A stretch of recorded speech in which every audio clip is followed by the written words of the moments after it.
driving green industrialization and decarbonization, addressing the technology and finance gaps. I welcome the Honorable Chairperson of the session, Shri Nitin Desai, and the distinguished panelist, Dr. Arunabha Ghosh, Professor Jyoti Parikh, Professor Ambuj Sagar, and Mr. Girish Sethi to the session.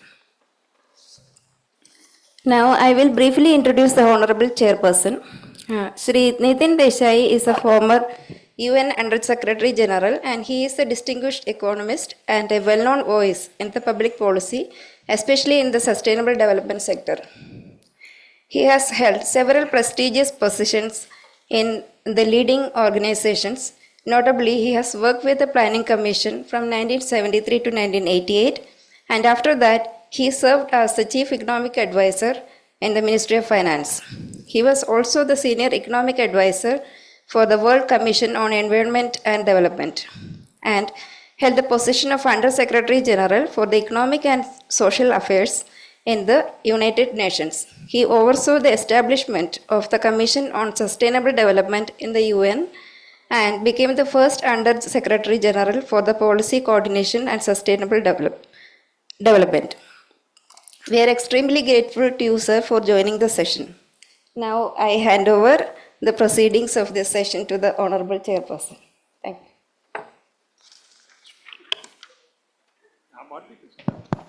you. You're on it.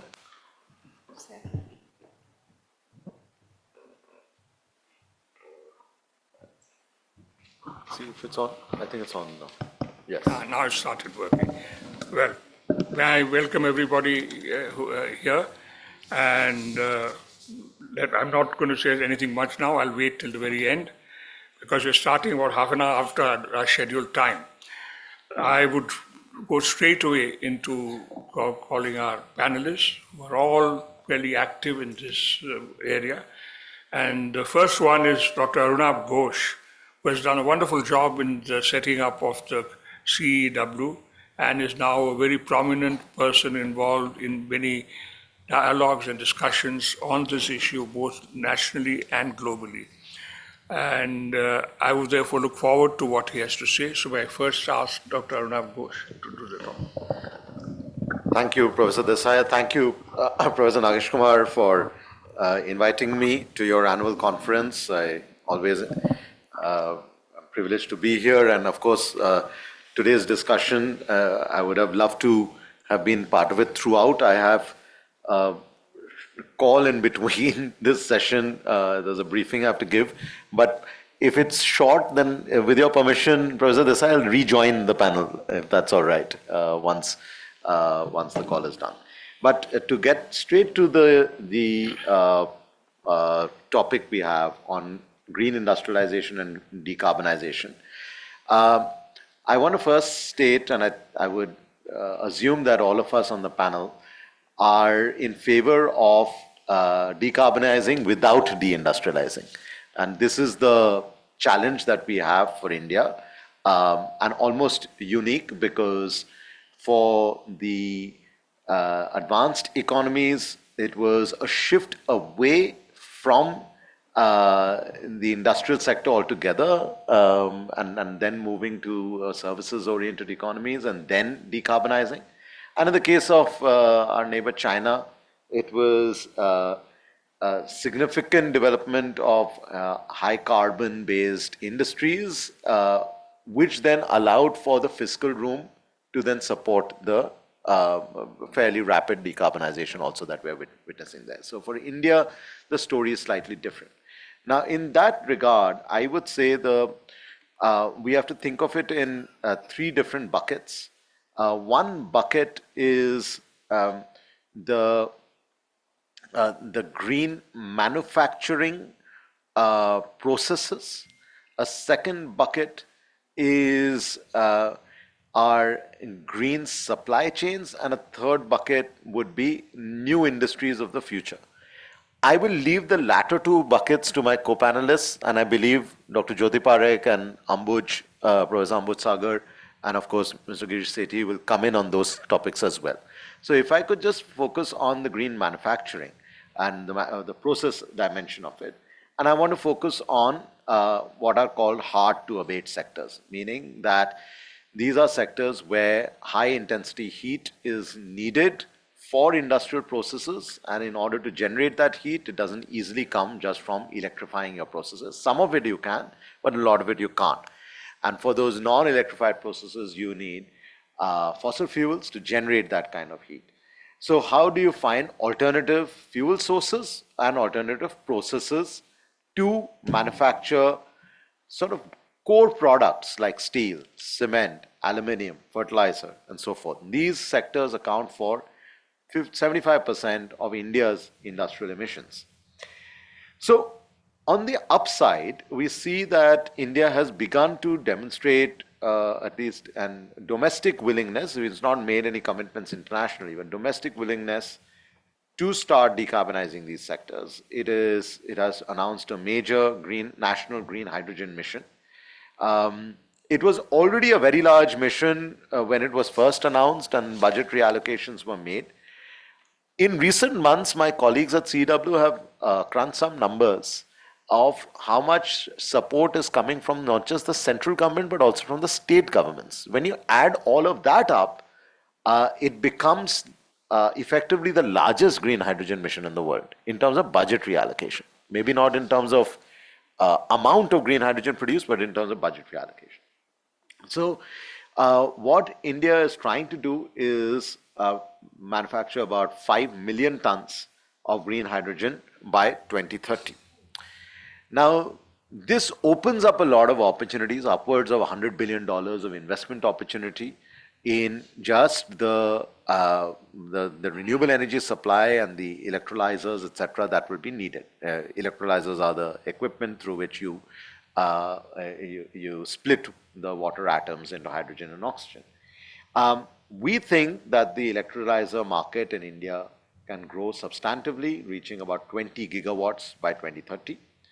We also think that there is a high potential for indigenizing many of the different electrolyzer technologies. Upwards of 80% of the technologies, different types of electrolyzers can be indigenized. Different types of electrolyzers are alkaline, solid oxide, proton exchange membrane electrolyzers, etc. Equally, with a focus on indigenization helps also to look at the cost reductions in what is called the electrolyzer stack, and that can be reduced through targeted R&D. For instance, we can target the proton exchange membrane electrolyzer stack cost. We can reduce it from about $150 per kilowatt to under $40 a kilowatt. For alkaline electrolyzers, from $115 a kilowatt to under $25 a kilowatt, and so forth. All this is good. It's nice to be ambitious. But ultimately, the green hydrogen has to be used somewhere. That means you have to think of the offtake sectors. And that's where steel, fertilizer, aluminum, etc. begins to come in. So India also has been thinking about these pathways. It's the first country in the world that has come out with a taxonomy on green steel, and a green steel mission of sorts, or a national steel mission of sorts, is also in the works. We think that notwithstanding the fuel switch, we still have to rely a lot on carbon capture, utilization, and storage for steel decarbonization. That's upwards of 50% of it will need to come from CCUS. Similarly, for cement, about 67% or two-thirds of the emissions to get to net zero will need to come from carbon management techniques. And these are high capex investments. For steel, over the lifetime of our journey towards net zero, it could be over $280 billion. For cement, over $330 billion. So how do we amortize this? And this requires the offtake agreements for then not just for steel to ask for green hydrogen, but for final end products to ask for green steel. So this is the step.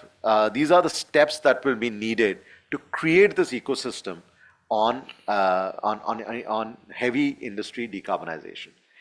Another dimension here is in fertilizer. We estimate that actually our fertilizer sector can become a net carbon sink.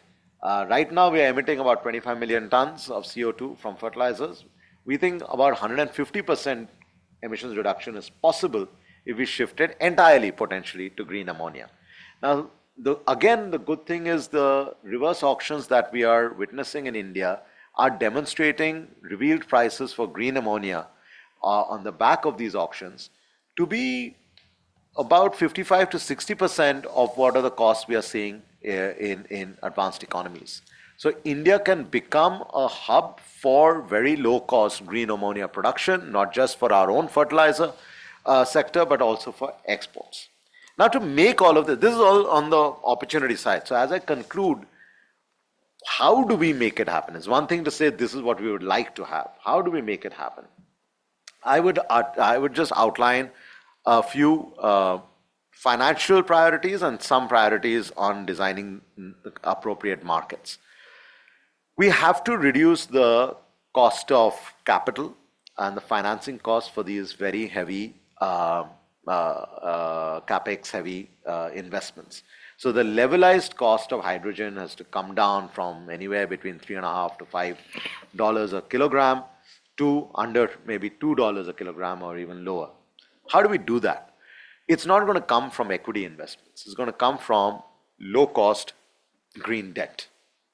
And in order to do that, we have to provide some guarantees. We have to provide some credit enhancement mechanisms, but we also have easier tweaks like the GST. Today, the GST on electrolyzers is 18%. For renewable energy components is 13.8%. So reducing the GST, etc., can help to trigger.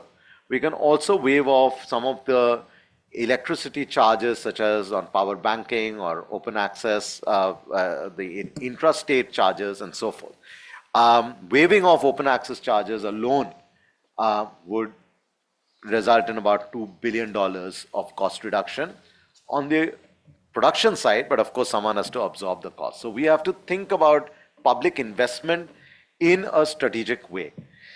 On stimulating market, as I said, you have to create the demand offtake. So mandating green hydrogen purchase obligations can be stipulated for domestic industries, but also prioritizing the non-urea fertilizer sectors where a green premium can be possible. We have to also leverage the evolving Indian carbon market, but I think we strongly need a robust carbon capture, utilization, sequestration policy in India to start investing in the long-term play that CCUS and other carbon management techniques will play. Finally, we need to build up our infrastructure testing capacity.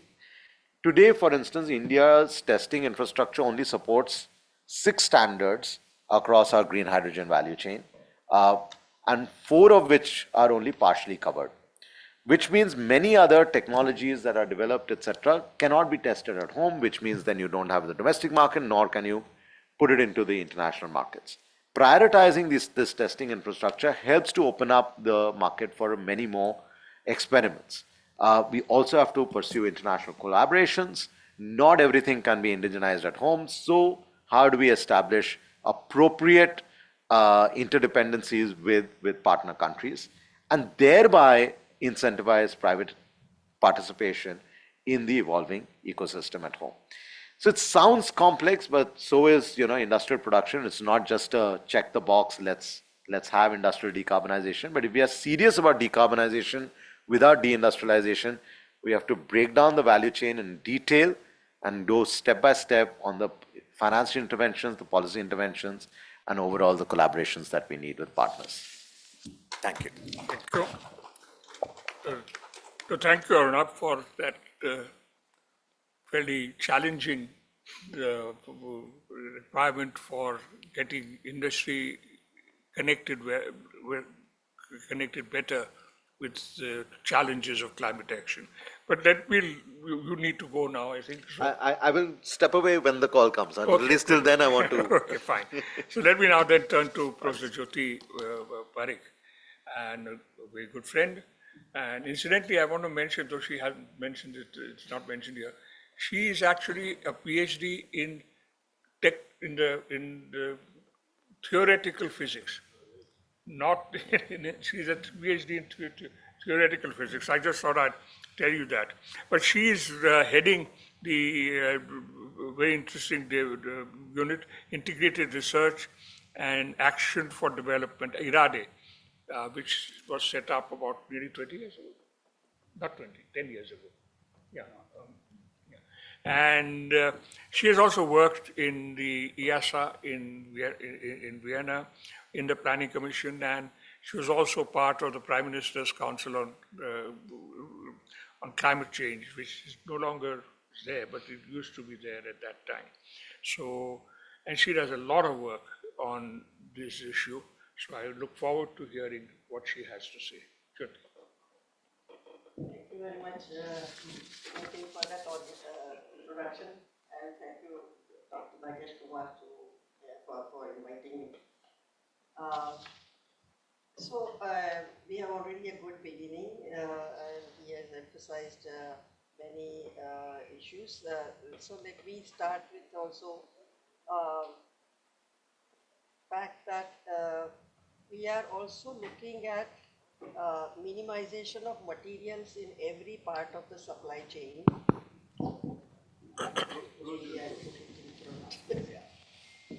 We are looking into minimization of every part of the supply chain, and you will see that, for example, coal-based power plant needs mining of coal, transportation of coal, boilers, furnaces. This one's working.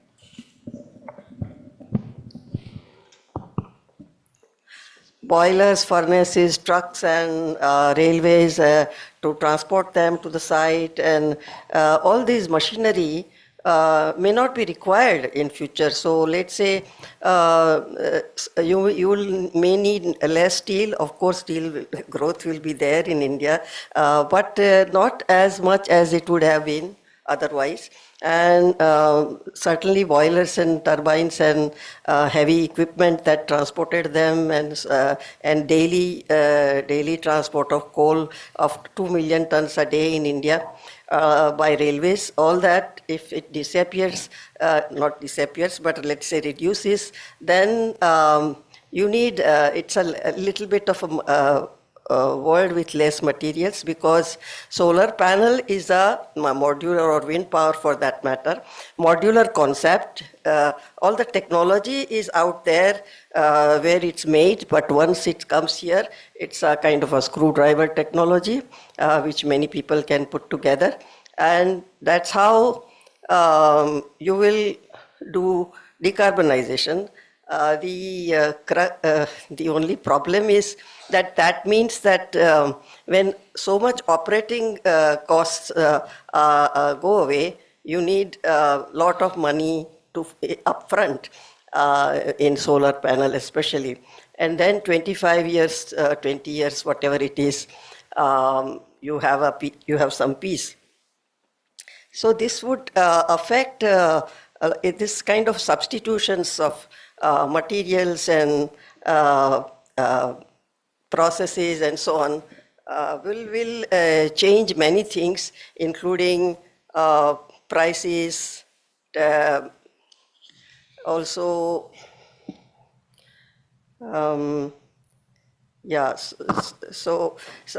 material, what materials do you need will be also different.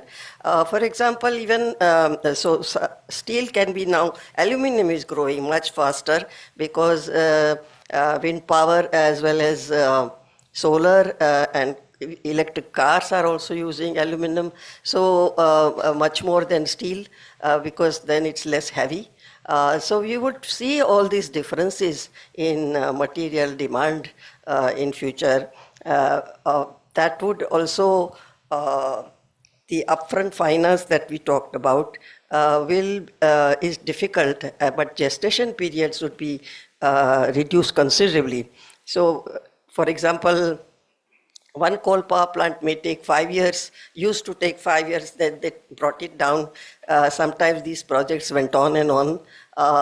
And this year, sometimes you can put it in few months, that kind of power plants. So these require upfront finance, and that's where the crux is, that how can we reduce finance? And as it was mentioned, less interest rates and cheaper finance in general. But China has thought about these things long ago, and it's now even selling the green technology. So when it would say, if you want to make green technology, here are our technologies. So right now we are still speaking in terms of carbon, changing is in the existing plants, and of course some new plants, but existing plants, we did some work on current plants, and they all have captive power plants. So we thought, let's see how we can reduce captive power plants. Aluminum has it, coal has it, nobody trusts grid. So even if you just give reliable power, and all grids everywhere are greening everywhere. CO2 content is coming down in every state. Particularly some states can be even 100%, but they are small ones, the Himachal Pradesh and Uttar Pradesh and so on, Uttarakhand and so on. But anyway, people are reducing, as much as 50% is reduced now many places. So that would help in greening the chain. But so just by making a reliable grid, you can reduce carbon. Secondly, we found also that these substitution, as I said, also, so if you consider the whole supply chain, we should think of also, in addition, all these energy efficiency, that's always the starting point before you put on any solar plant, because that would be always cheaper. So by the time you do reliable green grid, efficiency and so on, you have already solved quite a lot of problem. But still, it is very difficult to ensure. And nowadays also trading can help. So power trade has really advanced a lot, and you have all kinds of contracts, intraday, over the week, per day, tomorrow, and some even give long-term green, ensure you the green power much longer periods, a month ahead and a term ahead and so on. So if instead of captive power plant, you can, sometimes there is no place also for enough for solar and wind power and so on. So they make some arrangements of green trading. So that is the nature of changes that are happening. Now, I do think that every emerging technology may not be panacea, and we have seen it in the past, that you feel that, oh, this technology will work. In fact, somehow we had also done carbon capture and storage, but that was sometime back in 2009-10 for DST. And we had some conferences with EU people, and they said, oh, who will regulate this? In our country, this would be regulated by water department, because aquifers would be affected. And by the time we did full discussion, we realized that it's quite complicated. And still it has not, in last 15 years, it has not gone off the ground that much, but perhaps there may be some, always breakthroughs are possible. But what I'm trying to say is that sometimes some technologies look promising, and then they wither out. So that's a problem. For example, Jatropha diesel, people thought we can reduce, and there was a Jatropha mission in the planning commission. Then there was also another issue of, well, I mean, CNG did pretty good, but it has reached its limit, and a new large-scale CNG is not as much seen in the transport sector, but still it made a huge difference in the pollution scenario in highly dense populated countries. So this could happen to, but each time you have to solve new problems, new hurdles, you have to think of it. And if you can do it, then it will go to the next step with a very different technology or a very different ideas. And currently also solar panels, people who were purchased 5-10 years ago are now less efficient than the new ones which are coming. So this will happen in all technologies, but then that's the way life works. So when one has to, even now Tesla has come up with the solar thin film coating on the, so that's the coating is the one which is driving the technology. So this is, we have challenges, and challenges may mean that new work has to be done. Doesn't matter. It may not succeed indefinitely as we expect always. It may run into hurdles, but one has to push on. Thank you. Very much.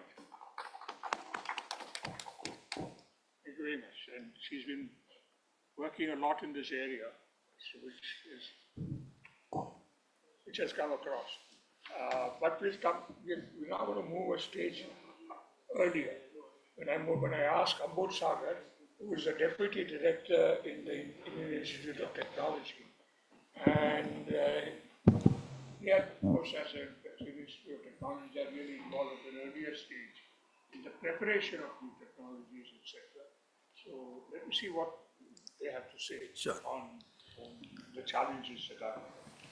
Thanks, Nitin. And I just want to clarify, my term as deputy director ended on September 30th, which is why I'm able to find the time to come here. So, And he's very happy. yes. Anyway, but yeah, it's a pleasure to be here. And thank you, Nagesh, for inviting me, for your persistence in despite my previous busy schedule. But it's a pleasure to be here. I'm going to maybe take a somewhat different tack and maybe first step back a little bit, and then come to the conversation that Nitin had alluded to.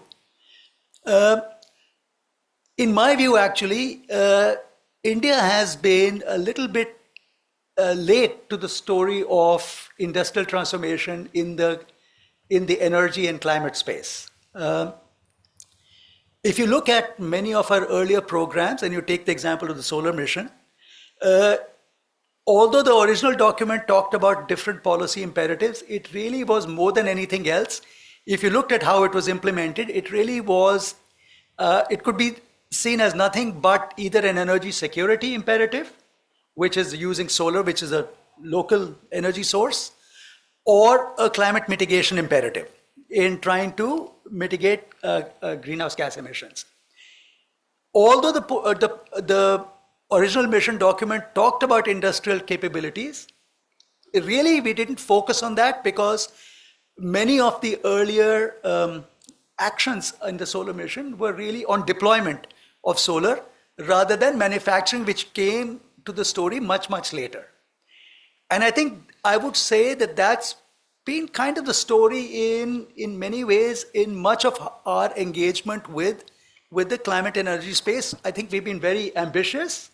We've got aspirations, but in a manner of speaking, I think we have been driven by more of a mitigation imperative and our engagement on the global climate policy space rather than industrial transformation.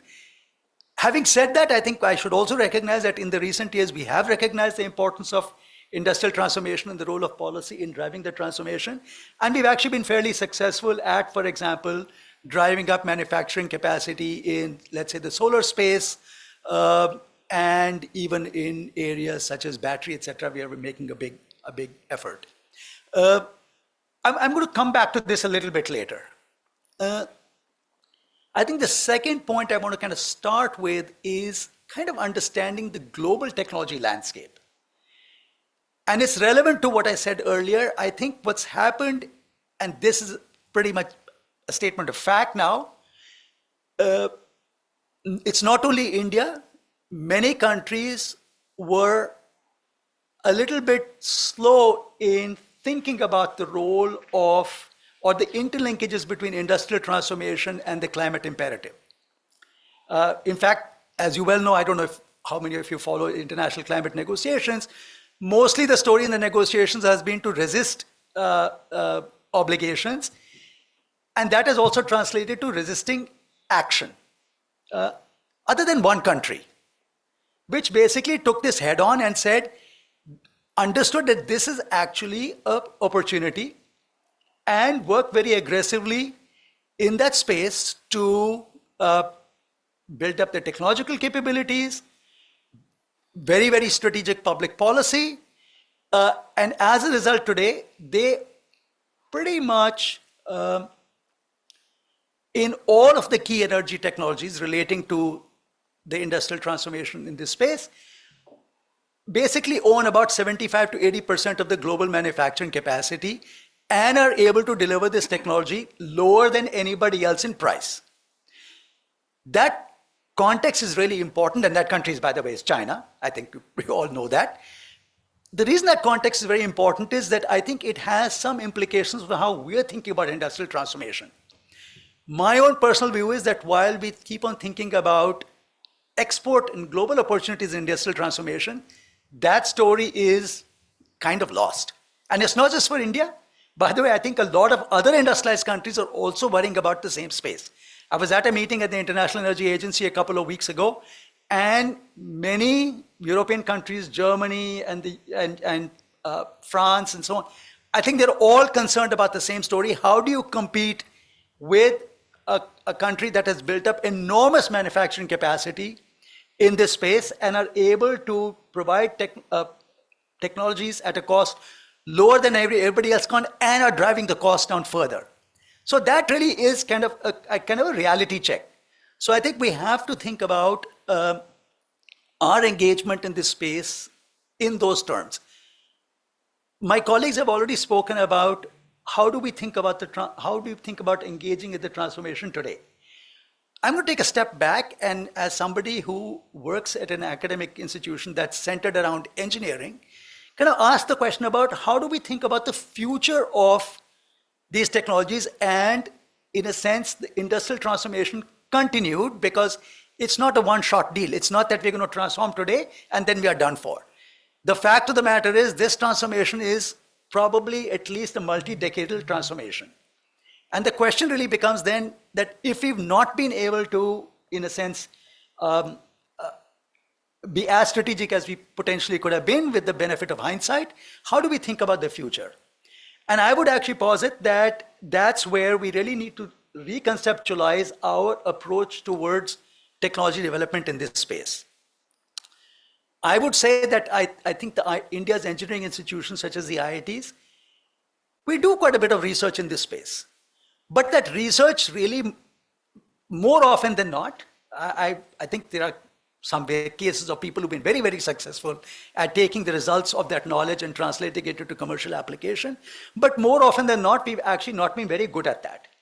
And I think that is something, as we think about or the future of industrial transformation, I think that is something we really need to pay much more attention to. How do we think about greater engagement between institutions such as the IITs and industry to work together in order to basically make sure we get a toehold in the evolution of, for example, battery chemistries, or the evolution of solar photovoltaic materials, and so on and so forth.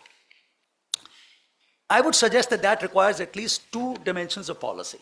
One is making sure that there are markets for or incentives for these kind of new emerging technologies that might come out of this integration between or engagement between academia and industry in the Indian landscape, and incentivizes them. Markets are always an incentive for technology development. On the other hand, we also need to think about how to take our research funding and make it a little bit more focused towards industry. And actually, some of that is already going on with the Anusandhan National Research Foundation. So I think some of that movement has already started, but I think both in terms of policy to drive greater engagement between academia and industry and make sure that there's a market for results that come out of that work, I think is going to be key to thinking about the future of industrial transformation. I want to make a point actually. I mean, if you think about China, China actually started their story of their industrial transformation actually back in 1986 with their 863 program, which was thinking about strategic technology areas. But in 1998, they also came up with a plan to actually turn their universities into world-class universities. It's called the 985 plan. So launched in May 1998. And they started investing extremely heavily in their universities because they understood that in many of these critical areas, and not just energy technologies, but other critical technologies, the future really depended on the right interaction between science and foundational technology and the markets. And they really made sure that the universities were part of that story. I think I give that example because I think in India also we probably do need to think about how to make sure the policy is pushing our universities towards greater excellence and making sure that they're engaging with these challenges and able to make use of the opportunities. I'll end with one last point. I'm sorry I've gone on longer than I thought. I'll end with one last point. I think in almost every conversation of this kind that I'm in, it's always about technology and finance. I want to just point out that actually there are, in the UN parlance, there are three means of implementation: technology, finance, and capacity building. And that gets always lost. The third one gets lost in the shuffle. But my personal view is that you can neither build the technology nor can you harness the right kind of finance if you don't build the right kind of capacity. And I think that's again a place where academic institutions have to play a very, very important role. There is a current conversation. The government has put together working groups to think about various dimensions of the future of work, and one of the working groups is the future of work in energy, which is thinking about what does it mean to skill students today for a changing energy future. Which has implications both for how we do research, but also how we do education. So I just want to put that out because I think it's an important part of the overall story, because in the end, you have to have a sense of what is it that drives the right choices in technology and finance and all of that. And I would say the last point, in the last piece of the puzzle there is, which I think is absolutely key, is capacity not just to enable technological development and harness the finance, but it is also, and I think it's where I believe we are not very strong, is the capacity to be able to take a strategic and proactive approach. And this goes back to what I started with. I think we have to be very clear as we engage on or continue to engage with our addressing the climate and energy, clean energy imperative. We have to be very clear about what our policy objectives are and what our strategy is. And if we do want industrial transformation, and I think we should want industrial transformation to be a very central part of the storyline, then we actually have to devise our policies and our targets in that particular fashion. So in other words, I think coming back to saying it's industrial transformation is not going to happen by itself. It requires a kind of a very strategic approach. The Chinese have done that beautifully. Many other countries are trying to do that, but also take a lesson from their playbook and also from our own experiences and think about looking forward, how to take a much more strategic approach so that in the years to come, we do continue to play some important role in this global Indian and green Indian and global industrial transformation. Thank you. Thank you very much. You've had now a sense of what we need to think about at the higher level, so to speak, in developing this. I now turn to Girish Sethi. Girish Sethi heads the energy department in the TERI and has done work for many decades on the whole issue of energy, and his organization is quite heavily involved in working on energy issues with industry, but he's also involved in the whole issue of the transformation of energy use in the hard to manage enterprise. So then I now turn to Girish. Thank you, sir. I think for this kind introduction, I would also like to thank, I think for this invitation to be a part of this conference. So I was just looking at the title of this specific session, Driving Green Industrialization and Decarbonization. So from that perspective, I thought it's maybe a step back and say that since we're talking about industrialization and greening, so we are basically referring to CO2 emissions. So actually, if we really look at this Indian industrial sector, almost 50% of the total energy consumption in this country is actually in industries. And in terms of CO2 is almost the same, 55% of the total CO2 emissions are coming from industries. And if one looks at one step down below this, 50% of this 50% of industrial consumption is actually coming from just 4 or 5 big sectors actually, and which I think Karunabha referred to, sectors like steel, cement, aluminium, fertilizer. So these are the sectors which are growing immensely. So they are consuming the majority of the total energy consumption. So if one really has to really talk about how the energy is consumed within the industrial sector, steel and cement become really the top ones if one has to really move forward in terms of devising strategies and plans for that. On a separate note, when one is looking at green industrialization, we have been working at TERI in the industrial sector for many, many years. I think many new terms have come in. I think over the last 30 years I have been working, people have started using. I started my career, sir, I think with simple energy audits. And still we believe that energy audits is the starting point. And I think Professor Jyoti Parikh mentioned about energy efficiency. And I would still say that there are so many sectors in this country where very easily, even today, my teams have been going, and 15 to 20% savings in many sectors is still possible. May not be in the top end corporates, say in the big ones like the Tata Steel or maybe the Dalmia Cements or something like that. But there are so many industries, I think, where 15 to 20% savings we are able to even talk about today, irrespective of the huge PAT program which we had from Government of India. That remains the backbone to me. Yeah. So when we are talking about greening, to me, the very first thing, as I think, Madam, you mentioned, energy efficiency has to be the first one. And I remember, I think, some of you might be knowing, I think Mr. Padmanabhan, who was there with USAID earlier, he used to always say that energy efficiency is the first fuel. And we have to move energy efficiency from the boiler room to the boardroom. I remember his terminology. And I still believe that in many sectors it still is needed. In some of the industries it has, but others it is still needed. So that's the first one in the greening. And I will try to put that into 5 or 6 buckets. So energy efficiency, of course, one has to move towards RE, wherever it is possible. And I think it's important from the industrial sector to mention that we have done some back of the envelope calculations, and I think Karunabha also alluded to that in his initial remarks, that almost 75 to 80% of the energy which is used in the industries, some back of the envelope calculations, very clearly one can do that, is actually in the form of heat, not in the form of electricity. And many people, I believe, people think that energy is electricity, but energy is not electricity. Energy is energy. So you need heat at a very high temperature in sectors like cement, 1400 degrees centigrade, in glass, 1600 degrees centigrade. So all that is actually not always possible through electricity. Theoretically, yes.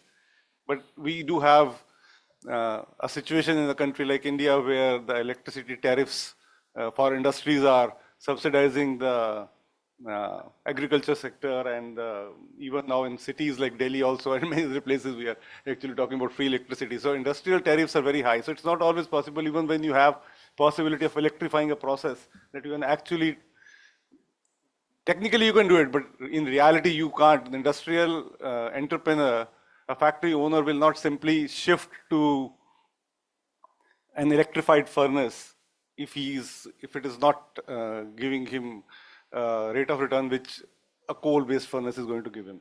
So to me, that's really a big sector when we are actually, and this is all learnings from the work which you still do in audits. So when you go to a factory, if you tell him, okay, electrify your forging furnace, he will not do it. Give me the cost numbers, and if it doesn't make sense for me to shift to an electrified furnace, why will I do it? Okay, it's important to talk about carbon emissions, we will talk about CO2, but the fact is that it is only when it is competitive and his neighboring unit is, say, running on coal, and you tell him to change on electricity, so that's not going to happen. So that's the second point which I just wanted to mention. Efficiency, RE wherever possible one can do. In many places, in many factories, actually solar thermal is feasible. But we really need to really create, we have been doing a study, sir, I think very recently over the last few months, we have been doing a study on why we are not able to get low temperature heat in industries, which is around 80 degrees centigrade, 120 degrees centigrade, 200 degrees centigrade from solar thermal directly. In places like the dairy industry, textile industry, you really need temperature at very low, but we are still using boilers there. So to me, that industrial segment, which is the solar thermal evacuated tubes, that has not really developed at that level where it should be so that you can start using it. We have not been using heat pumps in a big way in India, in industrial heat pumps, the way it is happening in some of the European countries. So to me, that's the second point, is that move to RE wherever feasible, whether it is solar thermal or wherever it's possible to electrify, which is electricity coming from RE. The third on the greening of the industrialization is wherever it is possible, start on the short term towards fuel switching. Wherever it's possible, we have been talking about using biomass at a local level in small industries, SMEs, they can use that. And then I think the most important thing, the fourth one which I wanted to refer to, is the whole story of circularity. I think wherever it is possible, it's very simple. One can see that in all kinds of industries, whether it is the steel industry, whether it is the paper industry, whether it is the aluminum industry, if you are moving towards a recycled scrap-based steel, it is going to consume less energy. A recycled paper mill will have a lower specific energy consumption. A recycled aluminum will have a lower as compared to a virgin raw material. But the fact is that in a country like India, we need new materials because we are growing at a fast pace. Circularity is not always, we are doing whatever is possible. Wherever is possible, one should move towards recycled materials. And things like in the cement sector, I think, which we are talking about, India has been very good. We have been using fly ash, we have been using slag cements, we have been using, now the LC3 has come in, I think, thanks to the huge work which has been done by Professor Shashank Bishnoi and others, I think from IIT Delhi and others. So that's a new area which is developing. So all those materials which can be used to reduce the actual consumption. And then I think, to me, these are the four top ones: efficiency, RE, fuel switching, circularity. And whatever is not left, that should be talked about, the new technologies which we're talking about. Whether we are talking about hydrogen, even though hydrogen is, we are calling it green coming from RE, but still, we need to have efficiency first. You need to have circularity wherever it is possible. And whatever is not possible, go for green hydrogen.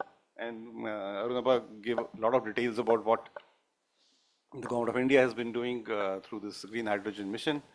And here again, I think I would simply mention, I think, although we do have a fantastic policy in terms of the National Green Hydrogen Mission, several states are doing, but to me, till the time the use sector does not come forward, till the time you actually have a green hydrogen-based DRI plant up and running in India, not one, 3 or 4, 2 or 3 of different size, I think you will not really see a major uptake of green hydrogen in the country, because we did a study at TERI, I think, well before the National Green Hydrogen Mission was launched, and we came out with those numbers of what have been talked about as 5 million tons at that time, and we said that you can go up to 6 times of that by 2050, by 2050, 2047, 2050. But 80% of that actually would be from the industrial sector. Unlike what initially was being thought about, that, okay, transport might be the one which will start using hydrogen, but India has moved far ahead on the electric vehicle route. So to me, I think 80% of the new green hydrogen would actually be in the industries. And steel is the one which will actually start from zero. Today we have almost zero use of green hydrogen in the country. So to me, really, the key here would be to get, say, the first commercial plant up and running in this country on green hydrogen. And first commercial green hydrogen steel manufacturing unit up and running in this country. And it's important to mention that these steel assets really run for 60, 70, 80 years. 20 years, 30 years is the normal asset life of one blast furnace normally. And I remember, I think Dr. Ajay Mathur used to say that when he was interacting with the Tata Steel team, one of the furnaces of Tata Steel ran for 100 years at Jamshedpur plant, kept on relining. So these have huge asset life. 2070 looks far, but the fact is that these plants, like the steel plants and all, they really have long life. We've been doing a study on the relining furnaces. So there's so many furnaces which are up for relining now. But it would actually make sense that whether you really want to do the relining today, if not today, maybe 10 years down the line, you want to still do a relining, or you want to go in for a new greenfield H2DRI plant, because you're investing your money into a relining is a huge cost. And finally, whatever is left is something which I would consider coming from CCUS, because to me, CCUS is always an add-on. It's an additional cost. And we were working on a study over the last 2.5 years very closely with the Indian cement industry. And it was a very close interaction, I think, running for 2.5 years. And we came up with the roadmap for decarbonization of the cement sector earlier this year. It is on Terry's website. Anybody can download that. And we were struggling with the industry to really see that, because cement industry is the one which actually, there's no other option other than CCUS. Because 60% of the emissions from a cement plant are actually process emissions. It is not from the combustion. Combustion, coal I can totally change to, say, totally 100% biomass. Let's assume theoretically that you grow biomass sustainably and I change everything there. Or I can electrify a kiln totally.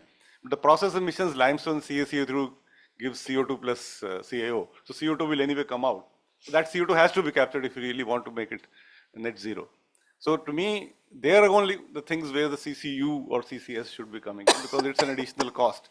And some of the numbers which the industry people gave us, we don't have the numbers. They said that the cost for a CCUS plant is actually more than the cost of a cement plant. So where is the incentive for anybody to really start actually putting up a CCU or CCS plant, irrespective of the fact that we don't even today have in the country the sites where we can clearly say that, oh, here is the one we can store it, or maybe even on the U site. And on this, people have been talking about carbon capture and utilization.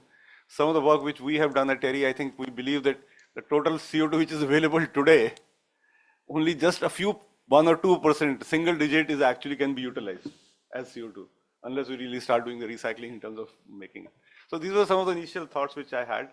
And to me, I think these are large industries and small industries. A lot of opportunities still exist in all these smaller industries to move into the low carbon space. With these points, I'll just end here, sir. Thank you. Thank you very much. So, I must tell you that on the fuel transformation that you ask a question. One area of fuel transformation which has taken place is in vehicles. There is a transformation away from fossil fuel to electricity. Yes. How did that happen, and how can that happen in other places? Has anybody given a thought to that? What drove that transition, and what can something similar happen in other areas where the coal or fossil fuels are used for heat? So I think I'll just, maybe others can add. So I can just say, this is based on our experience, as I was briefly alluding to in my talk. So industry will actually shift only when it really makes an economic sense for them to do. And there are options where you can electrify. But the fact is that today the industrial tariff in India, in many of the states, is actually very prohibitive for them to electrify their processes. They move. Even in, forget about different states, even in one state like West Bengal, between the tariff by the West Bengal State Electricity, WBSEDCL, the DISCOM, versus what is being given by the Damodar Valley Corporation versus is given by another third player. So the industry is finding it very difficult actually. So between Maharashtra and West Bengal, if you see, there's a huge difference between Maharashtra and Chhattisgarh, almost double in terms of the electricity tariff. Industries are moving from one place to another just because the electricity tariff is lower in another state.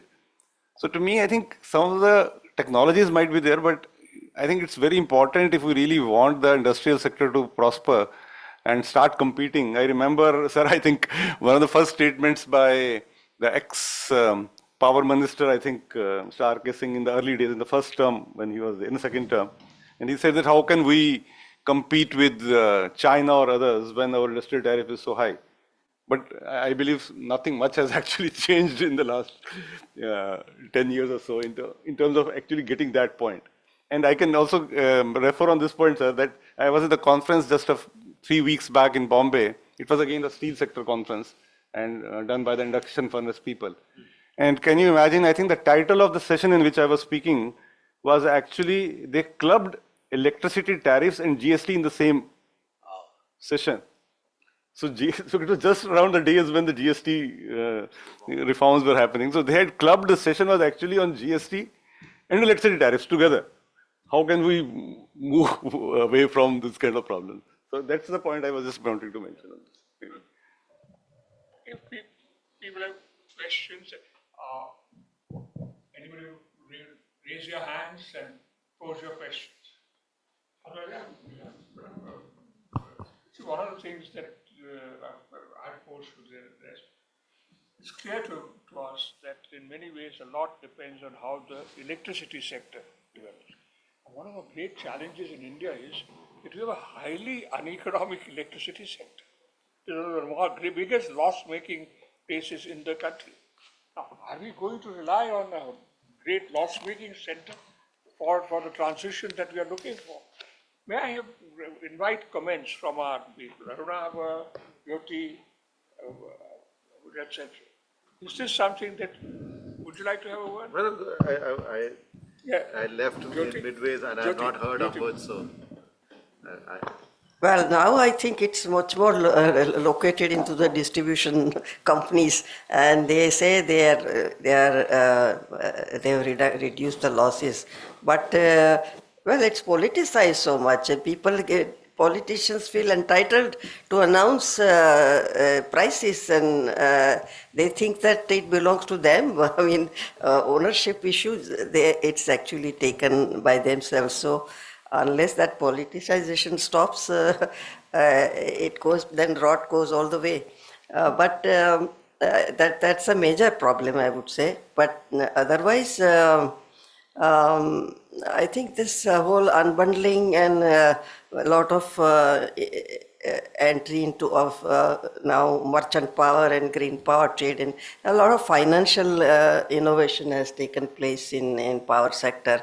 And that is some kind of a hope, but a politicization has to stop. I'll take a stab and then Ambuj, you can stab me. So, Professor Desai, I mean, we've been battling this issue for a long time. Right? So, there is first best solution that has obviously clearly not worked, this politicization point that Dr. Parekh just made. So I'm just thinking, I'm just placing some second, third best options on the table. One of the drivers of industrial competitiveness is, of course, input costs.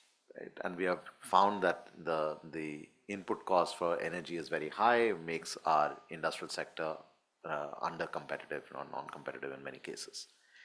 So is there a way to not look at it from an input cost perspective, but look at it from a different sector revenue perspective? What I mean by this is, what will be the new drivers of industrial growth, in addition to processes, etc., that we've all understand. This is something I was saying last week as well at the session that Professor Kumar was at. If you think about AI, right? AI is not a sector separately. Right? This is the big mistake we are making. It is It is a step change in the production function. But in order to leverage that step change in the production function, we will need AI to also operate as a sector. In the sense, you will need the data centers, etc. Those data centers will need computational power of a different order of magnitude.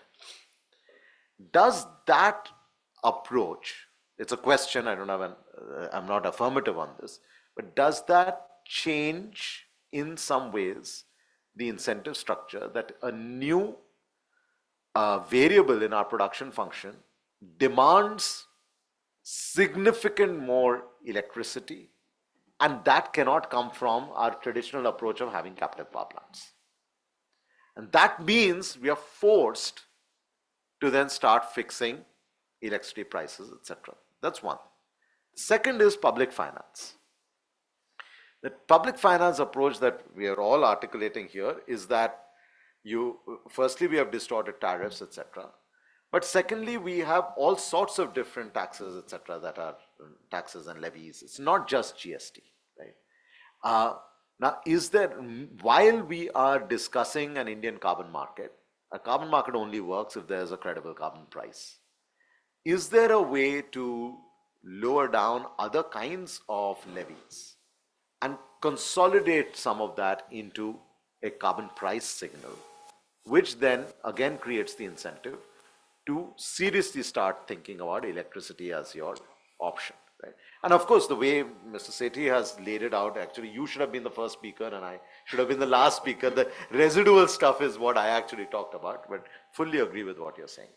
The third thing, since you mentioned how did it happen, let me at least give you the EV example. And again, Professor Kumar knows our friend and collaborator, Kelly Sims Gallagher, who's now the dean of the Fletcher School.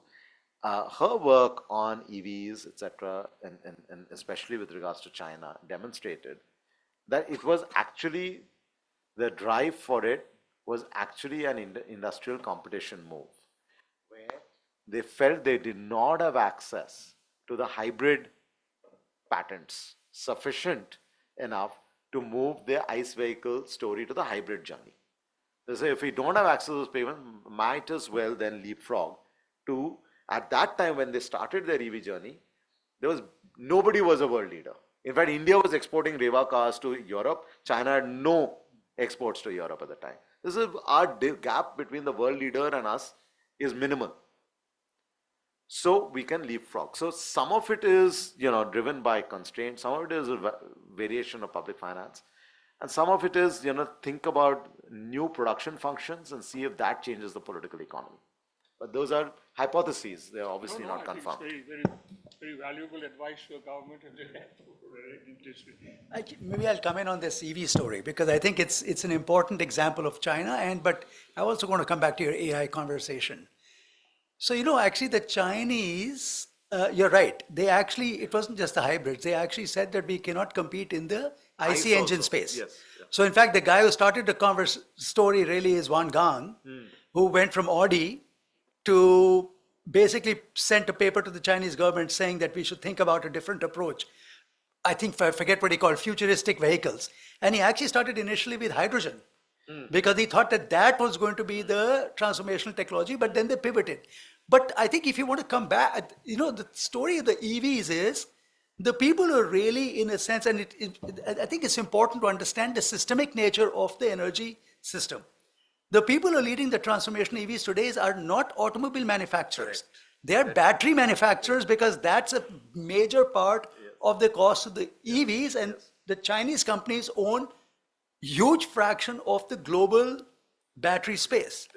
Now, I must confess, I was in a meeting recently where somebody from CATL was there, which owns about 40% of the global market.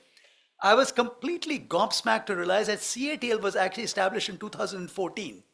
It's not an ancient company, but it also talks about the relationship between science, battery chemistries, and being able to lead there and design, because they're also designing different kinds of battery configurations in order to increase charging times and all of that. So it's very hardcore science and engineering based transformation that has happened. So I think it's I'm pointing it out because I think it's important to understand what is it that actually drives the transformation. Whereas on the surface of it seems that, it's a simple, you say we are going to take the EV space and therefore we are now going to be leaders. But the reality is a lot of a lot of the other major car companies have been playing games in the EV space. BMW with their, whatever it was called, the i3 and the i7, Tesla and all of that. But in the end, the Chinese played a somewhat different game, which really combined cutting edge knowledge, their ability, with Kelly's talked about that, right? I mean, the Chinese are very good at actually transferring technology, using the market to force folks to give up their technology through the joint ventures and all of that. So I think I just kind of want to say that I think it really is a very complex set of things. And to me, at the heart of it is what I was saying earlier, which is strategy.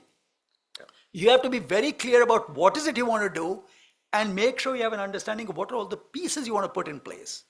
And make sure you're able to engage with all of them systemically. Sorry, and I'll just come back to the AI thing for a second.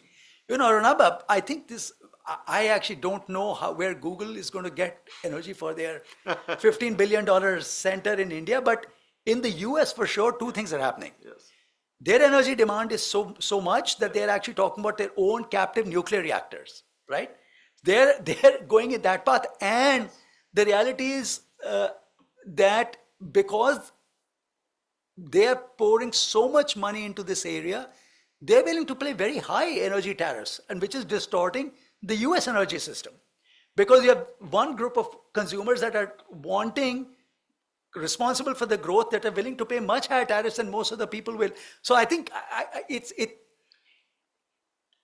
I do think AI can be very interesting in terms of its interactions with the energy space, but I think AI as an energy consumer is a different conversation, and I think pretty tricky, and I'm not sure we've really thought about it. We're talking about building all these data centers, but it's not a simple story, actually. That's a new thing that you said about the data center, about AI data center. India is coming up with quite a few data centers, and there are going to be huge energy requirements which are going to arise there. But that's not something that fits in with your question. But there is one part of the question which people have not fully addressed. It says addressing the technology and finance gaps. Much of our discussion has been on the technology gap. I want your suggestion, if you like, your thoughts, reflections on the finance gaps. What are they, and what is it that we should be looking to for this?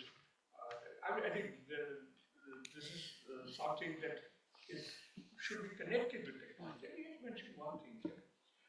Do not disconnect technology and finance gaps. Let me give you an example. If 15 years ago, you were making an assessment of the finance support, the professional finance support required for, say, solar energy, you would have come out with a number. That number would be totally irrelevant today. No? If the number that you would have made 15 years ago would have been 100% irrelevant today. So one of my questions is, should we be connecting these estimates of finance gap a little bit more with the technology side? And I would, for instance, on hydrogen. And the finance gap that you may face, where is that going to be? Is it with it would be with the hydrogen users if you are going to not bring the price down. So in many ways, do not separate them. No, at least my intention wasn't to separate the two, and in fact, I was suggesting some of the ways in which these investments can be de-risked. But ultimately, these are base industries that feed into commodities that feed into final products. And I think at this forum only last year I had said this, like today, if green hydrogen is 400% more expensive than, or 300% more expensive than gray hydrogen, which are coming from coal, or blue hydrogen coming from natural gas. Green steel is 150% more expensive using that green hydrogen. But a green car which has steel in its body might be only 2%. That's not the only thing that makes the car green, but at least if you replaced the steel in the car using green steel, the incremental cost will be maybe 2-3%. Now, of course, I'm making a generalized statement. It will vary by model to model, geography to geography.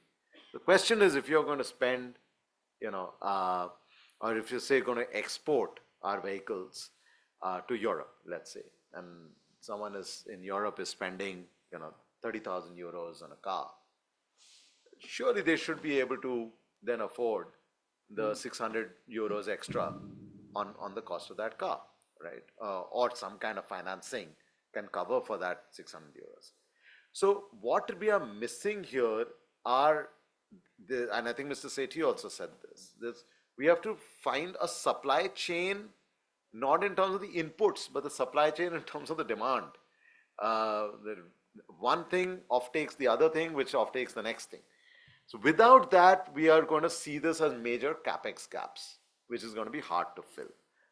But happy to hear from others. Anybody comment? I mean, we are moving from capital intensive different steps to one time lot of capital and then less operating costs. So that is why suddenly it looks like that. But I feel that over 10-20 years, when sufficient capital stock is accumulated, things may look different. So it could be that, the solar owners can be like oil billionaires. It's possible. Can I, any question? No, I just wanted to add on what Arnaba was mentioning. Just as an example, if we are, it's quite a lot of story also of the capex today. Even looking at this hydrogen DRI thing, which I mentioned, and I think you also mentioned in your remarks. See, we didn't touch on that. So 50% of India's steel production actually is not coming from the big blast furnaces. It is actually coming from the smaller units, the coal-based DRI plants and all in the eastern part of the country. So if we have to actually get a coal DRI plant in eastern India to shift to a hydrogen DRI plant, the change in the capex we have worked out very recently, it's 4 times. For the same capacity, he is investing X. If he has to shift to a hydrogen DRI, the capex increases by 4 to 5 times. So it's actually a real, so on that point, the technology is, yes, there, but today the capex is, so why would he be doing it actually? So that's the same point. So somewhere I think the financial engineering will have to really come in. Any questions from people on the floor? Please, there's a, Oh, it's okay. please. Mic to Jarama.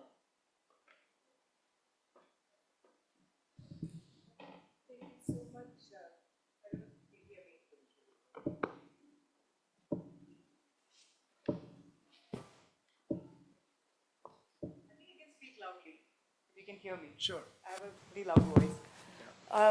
Thank you. A couple of questions and observations I wanted to make. One was a recent paper by UNCTAD, which said that South Korea was encouraging banks to look into IPs submitted to them to, fund more innovations. There is some way of closing these finance gaps. So that's, many of you all point out your own careers from the longest periods, banks being risk averse, and we have the VCs in the spectrum, but VCs want to crowd in quickly and get out as soon as possible. So you need patient capital there. So that conversation is still out there. Who will bell the cat is still there. But the second point that I'm just leaving that thought there for your consideration. I have no particular answer, but I'd love to hear your thought on that. But the second point was on green industrialization and decarbonization. We are using that in the same breath. But green industrialization also means meeting unmet technology needs of Indian economy. The value chain has severe gaps. And there, I think Mr. Rakesh Mohan and Mr. Ajay Shankar alluded earlier in the morning that there's a great opportunity to leapfrog the value chain with greener technologies. And to some extent, we have a great opportunity to bundle technologies. Like, your energy efficient motors and a whole bunch of things are already there. And these things can actually improve the baselines. And we are not still doing that. Aditi is there, Bureau of Energy Efficiency started it, but that's a very energy efficiency oriented conversation to some among the clusters. But we have large amount of micro industries and small industries that are still left there, where the technology gaps are important and which are very important to productivity and efficiency of the value chains. So that seems to sort of fall between the gaps of these large industrial conversations in the country. While all of these conversations, I mean, addressing the large giants are important because they'll cause the transformational effect. But we need to address both end of the spectrum is what my humble suggestion, and would love to hear your thoughts on that. Thank you. Maybe I'll the word leapfrog always gets under my skin because it's such an easy word to use, but we really don't have many global examples of leapfrogging. The classic example is cell phones. Yeah, we were able to leapfrog from landline to cell phone. So, it's such an easy thing to do is to skip a generation and go to the next generation. In terms of examples of leapfrogging today, the only example I know of that has done it well is China. So the problem is China is a very unique story, and it's very difficult to take things away from that. And in order to leapfrog, I'll come back to this, you need to have a really strong knowledge base. You can't just say, and this relates to also your point, Nitin, about the relationship in technology and finance. Most of the conversation we've been having is how do you use finance to deploy technology? But actually, to me, the other finance gap is funding for R&D that actually allows, there are three ways you reduce the cost of technologies. R&D, learning by doing, and economies of scale, right? The second two are extremely expensive ways to reduce the cost of technology and the finance requirements. We're not investing enough in R&D, so we keep on saying we'll leapfrog. Where is the knowledge base to leapfrog? It requires a complete different level of knowledge base. We did a study of clean energy startups in India. Most of the clean energy startups in India are in the deployment space. They're not in the upstream space. Because as we said, it's actually technology availability, so to speak, is constraining the rise of your so-called deep tech startups that really will do the transformation and the leapfrogging. So I'm sorry, but I think people use these terms very loosely. But when you really unpack them, actually the complexity shows that we have to be very careful about these imaginations. And sorry, but the reason I'm sorry on a little tirade because I think it's very easy to say that you're going to aspire to something great. I worry about having unrealistic expectations because that actually also distorts what the possibilities are for the present. And I think we need to be very mindful about saying realistically what our aspirations are. Do we have the capabilities in place so that we can actually then execute and then do it in a stepwise approach?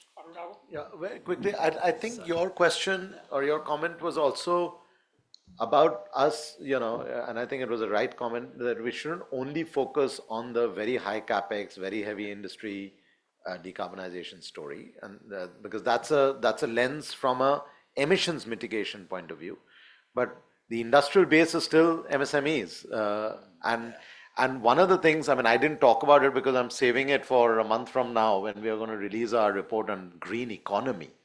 And that goes well beyond the energy transition. Our estimation is, I'm not going to give you the full numbers yet, but our estimation is it's well into the trillions in terms of the energy economy, the bioeconomy, the nature economy, the circular economy, and also the jobs coefficient. How large is China's bamboo industry? $57 billion. We actually have more bamboo in India than China. Anyway, I think we need to stop now because you exceeded, not exceeded our time, but we've simply gone past our 5:30. I was very happy to have learned a lot from listening to all our panel discussion. From a broader historical point of view, I would say please look at the great transitions that we have experienced over the past few centuries. The transition first was industrialism, but the transition from coal to electricity, which took place about 125 years ago. The transitions which have come with computers and internet, etc., another 100 years later, new things which are underway. My answer thing to you is that almost every one of these great transitions did not depend on established parties.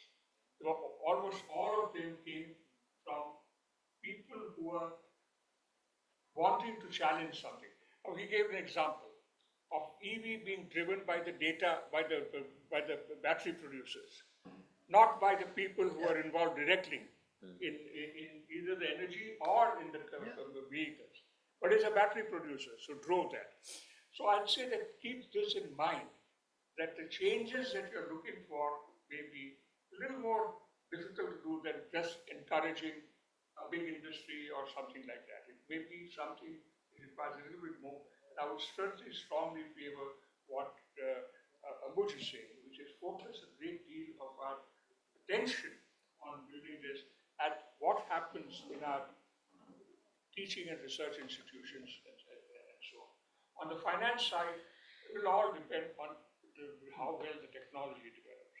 We do not expect the finance side to come just by itself. There will be some elements. There will be endless discussion on subsidized finance for climate action. Nothing much has happened on that. But it's really on, I would say that the transitions that we require, they come from places which are not necessarily the established places. Anyhow, we've had a good time, and it's time for our tea, and we have all our eminent guests for the next session, which is a very interesting one. They're all sitting here, and I look forward to having tea. Thank you very much, everybody. Thank you. Our sincere thanks to the chair and the panelists for sharing their very valuable and in-depth insights on the green industrialization and decarbonization. And next, I request my colleague, Dr. Rajesh, to present mementos to our distinguished panelists as a token of our gratitude.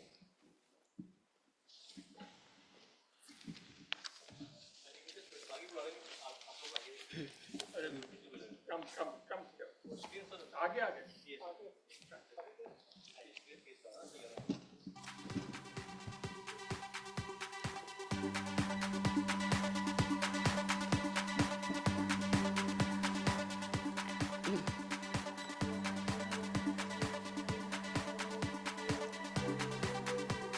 I also request Professor Nagesh sir, our director, to kindly join for the group photo.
So thank you everyone, and now it is time for tea break.